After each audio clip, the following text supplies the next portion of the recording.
இது ஒரு தலைமுறைக்கானதல்ல. 1000 ஆண்டு காலம் பல தலைமுறையாய் அறுக்கப்பட்ட மக்களுக்கான ஒரு விடுதலை வாய்ப்பு. அது ஒரு கட்டத்திலேயே அவன் தன்னிறைவு பெற்றுட்டான் அப்படின்னு கருத முடியாது. ஒரு அரசாங்க வேலை ஒருத்தர் கிடைச்சிடுச்சு, ஒரு குடும்பத்தில் ஒருத்தர் பிஏ படிச்சுட்டான், சரி நான் ஒரு 5 குழந்தைகள் இருக்கிற இடத்துல ஒரு அடுத்தடுத்த குடும்பத்தில் அண்ணனுக்கு ஒரு எம்பிபிஎஸ் சீட்டு கிடைச்சிது, தம்பிக்கு தரக்கூடாது அப்படின்னா அதே அடித்தளத்து தந்தைக்கு பிறந்தவன் தானே ஆகணும். எப்படி நீங்கள் வேறுபடுத்த முடியும்?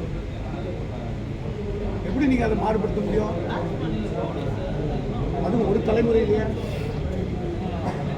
அடித்தளத்துக்கு மக்களுடைய வாழ்க்கை, பண்பாடு, அவங்களுடைய சூழல், அவங்களுடைய பிரச்சனைகள் எல்லாம் ஆய்ந்தறிந்து இந்த முடிவை சொல்லணும்.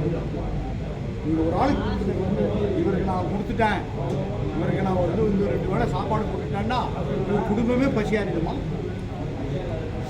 என் பக்கத்தில் இருக்கிற ஒருத்தருக்கு நான் 2 வேளை சாப்பாட்டுக்கு ஏற்பாடு பண்ணிட்டப்பா, நீ மத்தியானம் சாப்பிட்டு ராத்திரி சாப்பிட்டு போப்பா அப்படின்னு சொல்லிட்டுனா அந்த குடும்பம் பசியாறிடுமா? அவர் குழந்தைங்க பசியாற்றுவாங்களா? எப்படி முடியும்? அப்போ மறுபடியும்